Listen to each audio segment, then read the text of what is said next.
4 घंटे की पिक्चर गुरु, ये कोई नॉर्मल बात नहीं है। इतनी लंबी पिक्चर जल्दी कोई ना ही देखता है और ना ही कोई बनाता है, लेकिन जैक स्नाइडर की जस्टिस लीग ने हमें वो सब दिया जो हमें चाहिए था। मूवी की कहानी ऑलरेडी पता होने से हम कुछ ज्यादा ओवर द टॉप एक्सपेक्टेशंस तो नहीं रख रहे थे, मगर कहानी देखते हुए मुझे बस यही दुख हो रहा था कि भाई पता है क्या होने वाला है। लेकिन उसके बाद भी हमें कुछ अनदेखे सीन्स ने पूरा दिमाग हिला दिया। I mean, टोटल हैरान कर दिया और मैं सोचने लगा कि वेडन तुमने ये ऐसा क्यों किया। लेकिन आज हम बात ये नहीं कर रहे हैं, बात स्पेशल है। बात ये है कि इस 4 घंटे वाली मूवी का थीम क्या है। मैं दुनिया बचाना, सुपर हीरोज को असेंबल करना या दुनिया पे विश्वास उम्मीद की बातें नहीं कर रहा हूं, क्योंकि हर एक सुपर हीरो असेंबल मूवी का एक तो स्ट्रॉन्ग थीम होता ही है जो अपने सुपर हीरोज को इमोशनली एक करता है, उनके बीच विश्वास की भावना बनाए रखता है। और इस सुपर हीरो मूवी का थीम भी है फैमिली। और हाँ, ये कोई नॉर्मल फैमिली वाला पॉइंट नहीं है। अगर हम इस पॉइंट को डिवाइड करके देखेंगे तो कहानी अपने फादर्स पे ज्यादा फोकस करता है, क्योंकि माँ के लिए तो अपने दिल में बहुत ही सेंसिटिव जगह होती है। क्योंकि हर कोई मर्द अपने माँ के सामने रो पाता है या फिर अपने दिल के करीब किसी चाहने वाले के सामने। महिलाएं इमोशंस को ज्यादा अच्छे तरीके से हैंडल कर पाती हैं, तो ही लोग ट्रस्टफुली अपने इमोशंस को उनके सामने जाहिर कर पाते हैं। मगर मर्दों के साथ ऐसा नहीं होता। मर्द बहुत ही रेयर केस में अपने इमोशंस को किसी और मर्द के सामने जाहिर करते हैं, स्पेशली अपने बाप के सामने तो इमोशंस को बिल्कुल भी जाहिर ही नहीं करते, क्योंकि हमें सिखाया ही जाता है कि मर्द रोआ कहां करते हैं। और इस पिक्चर की मुझे बहुत ही खूबसूरत बात यही लगती है कि ये अपने फादर्स पे ज्यादा फोकस करती है। माओ पे भी करती है, लेकिन अगर हम अपने पूरे स्नाइडर वर्स को देखें तो इनका पूरा यूनिवर्स बहुत ही ज्यादा फादर फ्रेंडली है, जो कि बहुत ही अच्छी बात है। ज्यादातर सुपर हीरोज कहानियां इस बात पे फोकस नहीं करती। जैसे कि जब हमने मैन ऑफ स्टील देखी थी तो वो कहानी भी फादर्स के ऊपर थी। क्लार्क अपने 2 दुनियाओं में अपने 2 बापों के बीच में फंसा हुआ था। इसके बाद डॉन ऑफ जस्टिस की मूवी अपने मदर्स पे बेस्ड थी, जहां बैटमैन अपने सुपरमैन की ह्यूमैनिटी को समझता है कि ये मुझसे ज्यादा ह्यूमन है, क्योंकि समझ में भी आता है कि जॉनथन और जोरेल के जाने के बाद उसकी माँ ही उसकी दुनिया थी। ब्रूस के लिए भी उसकी माँ बहुत ही ज्यादा इंपॉर्टेंस रखती है उसकी जिंदगी में। ब्रूस अपनी फैमिली से बहुत प्यार करता था। 40 की उम्र में भी वो अपने पास्ट को याद रखता है। और उसके बाद वंडर वुमन की भी कहानी उसकी माओ और बहनों के इर्द गिर्द घूमती है, लेकिन कोई रास्ता भी तो नहीं है, इनके आइलैंड पे सब औरतें ही हैं। लेकिन जैक स्नाइडर की जस्टिस लीग अपनी पूरी फैमिली वाले कॉन्ट्रास्ट को कंप्लीट करती है, और मूवी का डायलॉग भी इस बात को क्लियरली हमारे सामने रखता है। इस नाइटमेयर वाले सीन में ही जोकर उसके पेरेंट्स और उसके एक लौते अडॉप्टेड बेटे की बात छेड़ देता है, जिसपे ब्रूस बहुत ही ज्यादा भड़क जाता है। फ्लैश ने अपनी माँ को खोया और उसके लिए उसका बाप जेल में है गलतफहमी से, और बैरी भी अपने बाप से बहुत ही प्यार करता है क्योंकि वह सच जानता है। हमें उनके कॉन्वर्सेशन में नजर भी आता है। हेनरी अपने बेटे की भलाई के लिए कहता है कि तुम मेरी भलाई छोड़ दो। डायना भी अपनी माँ और बहनों से अलग हो चुकी है, और स्टेपनवुल्फ भी ये बात छेड़ता है कि why did you abandon them, तुम मुझे रोक सकती थी।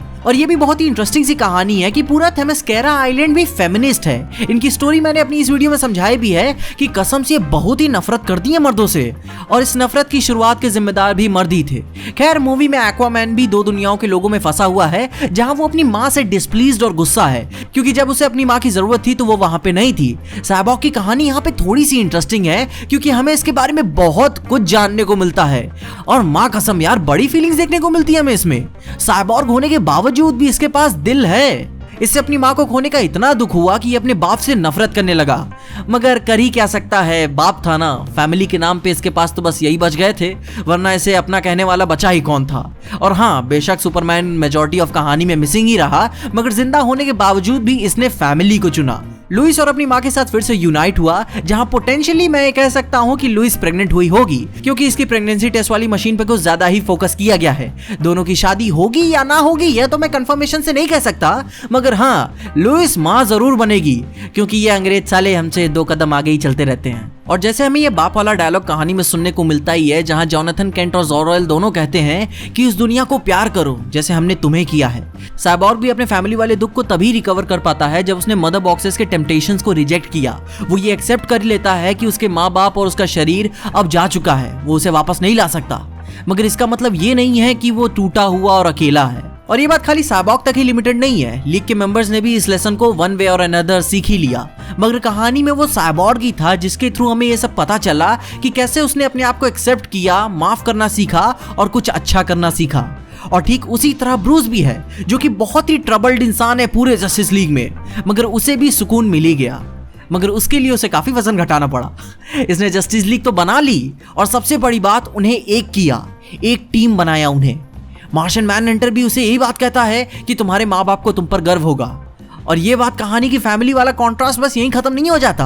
अपना साइड विलन स्टेपनवुल्फ में भी ये फैमिली वाली बात हमें नजर आती है। स्टेपनवुल्फ का गोल डिटेल्ड, सिंपल और बिलीवेबल था, जो कि बस दुनिया को खत्म नहीं करना चाहता जैसे हर एक बकचोद सुपर विलन का एक ठो गोल होता है। वो इस दुनिया को अचीव करने के पीछे भी उसका एक पर्सनल एजेंडा था कि वो घर आना चाहता है, जैसे कि उसकी फैमिली ने उसे धोखा दिया और वो घर आने के लिए डार्क साइड का भरोसा जीतना चाहता है। लेकिन मेरा पर्सनल फेवरेट ये क्लाइमैक्स वाला सीन था जहां सब कुछ बिगड़ चुका था, मगर बैरी ने ये सब ठीक किया।